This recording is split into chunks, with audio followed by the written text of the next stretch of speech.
Let's attempt a draw this in your style challenge in my sketchbook today. So the only people I really follow on YouTube are usually people who make art or crafting or cosplay content, and one of my favorite ones is Little Star Nerd. And when she made a video about this draw this in your style, and I watched it recently, I thought this was the perfect time to sort of force myself to work on my sketchbook, because I haven't really been using this one as much this year. A lot of things have happened, so this kind of forced me to kick myself into gear, probably because it's based off of Circe, and I really love Circe. And when she made the process video of her working on, the prompt for this draw this in your style, she said that she oftentimes struggles with drawing things without a reference, and I'm kind of in the same boat. So when I saw this, even though I knew I was going to change up the posing a little bit, I ended up just taking a picture of myself and then another picture of myself in very specific lighting so that I could have the references. So it ends up looking a little bit too much like me for my liking, but I'm still really happy with how the bottom half of the drawing came out. It's not perfect, but it forced me to not only finish this one page, but to do a whole entire spread, which is what I'm going to be showing in this video. Admittedly, filming this video was kind of a last-minute decision. I had a completely different video in mind that I was going to try to film this month, because not only did I make it to 1,000 subscribers, but I finally went to go get my stuff out of storage for my art studio, and I was gonna film this whole thing where I showed me changing everything in my room, moving things around, crafting things, organizing everything, but I got sick. So in case you can't tell from my voice, it really pushed me back, and I was going to film sort of something because I'm almost done with my room, but I decided to just wait until I'm 100% better and done with that to show you guys like a room tour.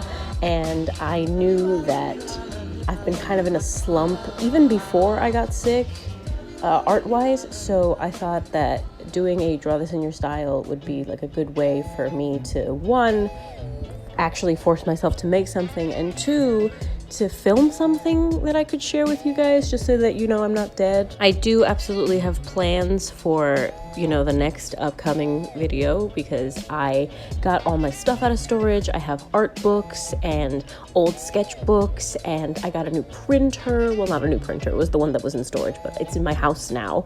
And I think I can start making stickers at home, which is what the second half of this video is going to be about. And everything's like really specifically organized and set up in my room so that it's kind of like a mini little art studio, and I'm really proud of it, but I cannot share it until it's done, because if not, it's gonna nag at me. So we're doing a draw this in your style challenge this month instead. And considering the art slump that I've been in and the fact that I've been exhausted for the past few days, I really have to toot my own horn here, because I really like the way that the colors came out in this one.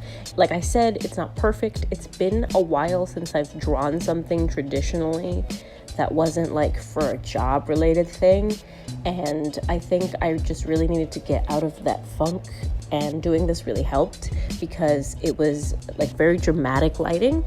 I also did a bunch of pages of life drawing, but I decided not to share that because of nudity.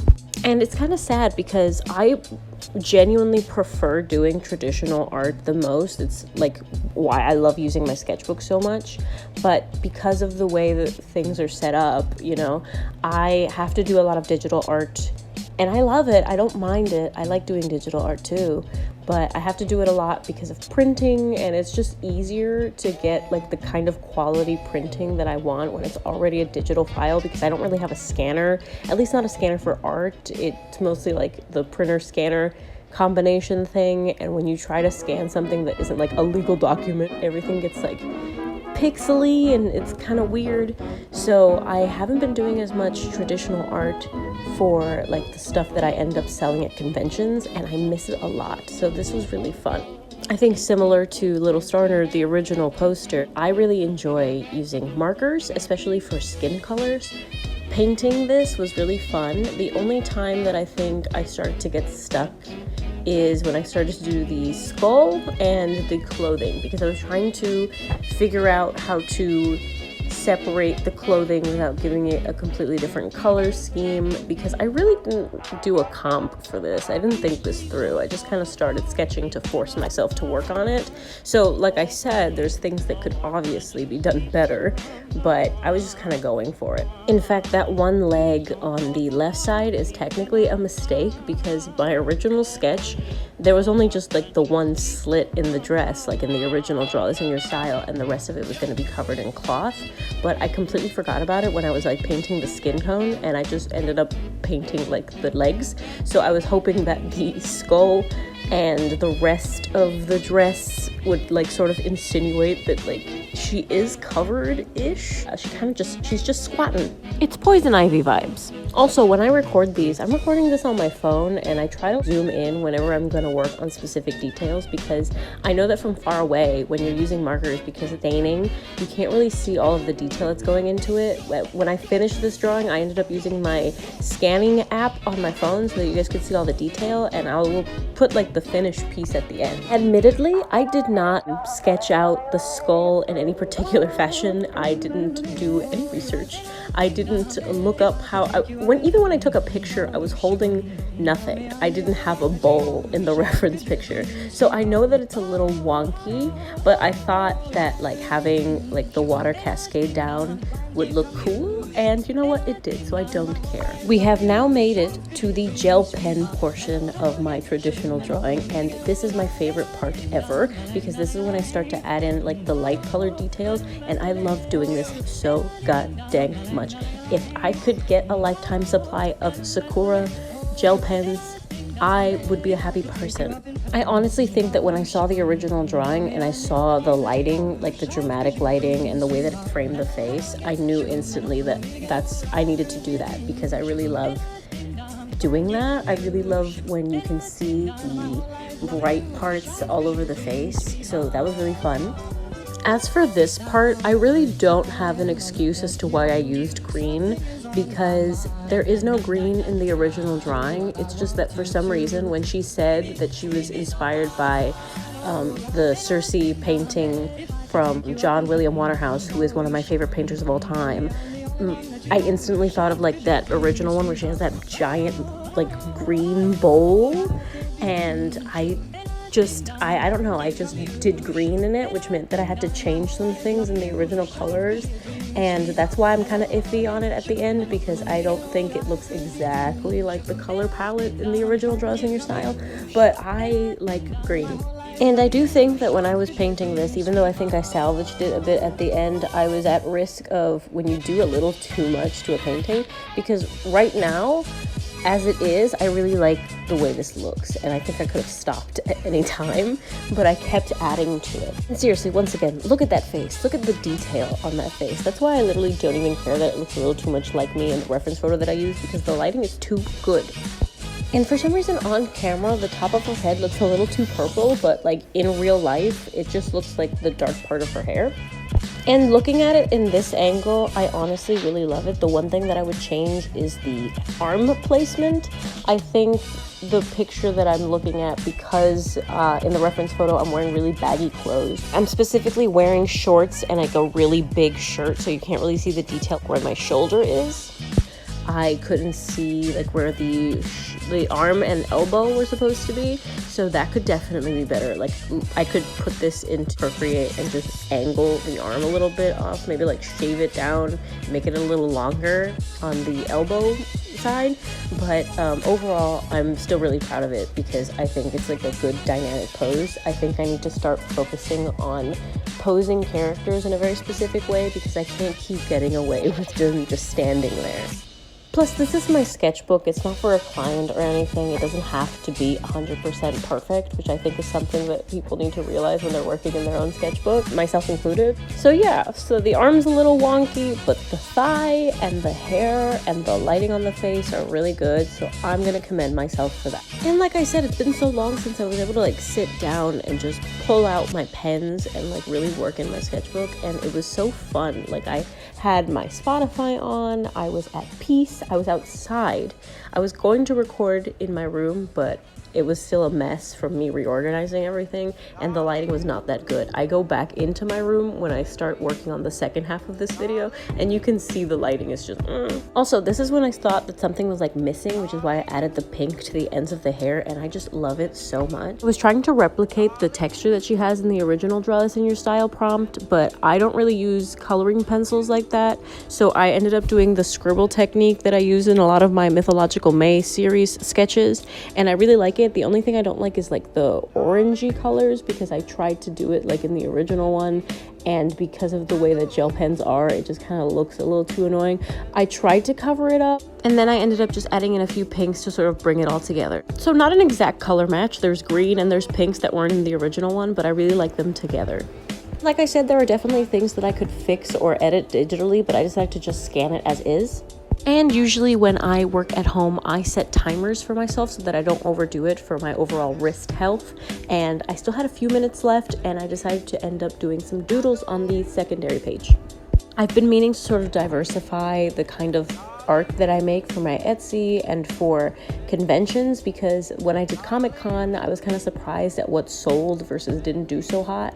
And I want to make more art that is just silly, non-fan art, and maybe just do some more simple things. I think I always overthink things, so even though I really like something, I don't end up making it into prints or stickers, because I think, who would want this? And when I was at Comic-Con, a lot of people genuinely wanted like my sun and moon stickers, and I didn't make that many of them, so I thought, since I still had some time, I could do some sketching. I ended up going upstairs because that's where I had all my coloring pencils, and I didn't want to overthink it. I just wanted to doodle whatever came to mind, and the only reference I had was a picture of a woman from the 1920s, because I wanted to sort of do like the downturn eye, because I'm usually drawn to that when I draw suns. I don't know, I've been doing that for years now, and I just wanted to have like a nice, relaxing little sketch time. This is kind of just like the ideation phase, so I didn't really care that nothing was necessarily straight or symmetrical, because this was just me trying to get the idea out there, and if I liked it, then I would turn it into a Procreate sticker. I did end up doing that, and I might tweak them a little bit more before I decide if I want to sell them or not, but it's really fun. I ended up just using a highlighter and a bunch of coloring pencils, and then I scanned it and put it into Procreate just so I could make sure that things were a little bit more symmetrical or clean. I didn't really do much to it. And I didn't really have much of a plan either outside of using those materials, because I knew that if I went in with markers that it would bleed through on the back, and I already had a drawing on the back. So this was just me just sketching to have something done, because I was like, I'm already in the mood, and if I don't do this now, I'm not gonna finish this spread, and I want to be able to finish a spread. It's been too long. And honestly, like, it was really fun, and it wasn't really that much of an effort for something that I genuinely really enjoyed doing. So I might do more pages like this. It's not something I often do in my sketchbook, because I don't really use coloring pencils that much outside of adding color to portraits, but I thought it was really cute. Considering I didn't use like a ruler or anything, I thought things looked really nice and clean. It was simple, but it was nice. I think it really added something to the page. It looks really nice in the sketchbook. I might do more of it. I might make a prompt list or something of different themes to sort of try to work off of that, because I think the reason that I've been in such a slump is because I need to figure out what themes I like, because when I was planning for Comic-Con, I was like, my art is all over the place, and that's fun and all, but I need to sort of find something that establishes sort of like a brand, I guess, for when I'm at a convention, so that people know all of this is mine. I've been trying to design stickers and zines so that I can print them at home for like events and conventions, and I've been in a slump because there's a list of themes that I want to be able to hit and make art for, but not too much, because I would be printing it myself. And sometimes, you know, I make realistic historical background paintings, and other times I just want to doodle a nice little sun and moon, and I think both should be good as long as I can find a balance. And even though they're like two completely different styles, I think like the sun and Circe right next to it, they look good together. So I think it's just a matter of me figuring that balance out. And I think the one thing that ties these things together is the way that I use color, and I need to figure out how to sort of establish, I guess, a theme. That, and with at-home printing, I also think even though color is what ties everything together, I need to find themes in general so that when I make black and white art, for simplicity's sake, it doesn't look like somebody else made it. I think that's my main struggle, because like I said, I've been working on zines because those are ways for me to cheaply produce, you know, little comics for conventions. And I love doing that because, one, it's an easy way for me to produce stuff that looks good. But on the other hand, I've been in that slump because even though I have zine ideas that look really good, I don't know if they look good next to my full color prints and bookmarks. Anyway, back to the sketching. Like I said, I usually only use coloring pencils to sort of add depth to when I use markers. So around here, I added Posca pen yellow, like the light yellow, so that it could look really shiny, and I thought it looked really pretty. It took a while because for some reason my Posca pen was a little dry at the tip and I had to schmooze it around, but it looks so pretty when you add highlights to the eyes and to the little stars around it. I don't know, it added kind of a dreamlike quality when you put it next to the Circe right next to it, and it just kind of looks like a cohesive sketchbook spread, and I think it's really nice. I also added some dark blue for texture to the sky because for some reason my Prismacolor pencil wasn't working out. Also, I just recently found out that there's an aesthetic called whimsy gothic, and apparently that is the aesthetic that I've been striving for my entire life unknowingly, because that's literally what I've been drawing my entire life. So yeah, I scanned these, I put them into Procreate, and I just kind of made them into little circular stickers. I really think they're cute. Don't know how I'm going to print them, if I'm going to print them at all just yet, but I think this is a really pretty sketchbook spread, and I'm really proud of myself considering the art slump that I've been in. So yeah, that's the end of the video. Thank you to Little Star Nerd for the original inspiration, and if I do end up making these stickers, you guys can follow me on Instagram because I will probably post online if I end up getting them made. Hope this was a fun sketchbook video despite all the talking. Thanks for watching, and hopefully I'll be back soon with a new video of my art studio.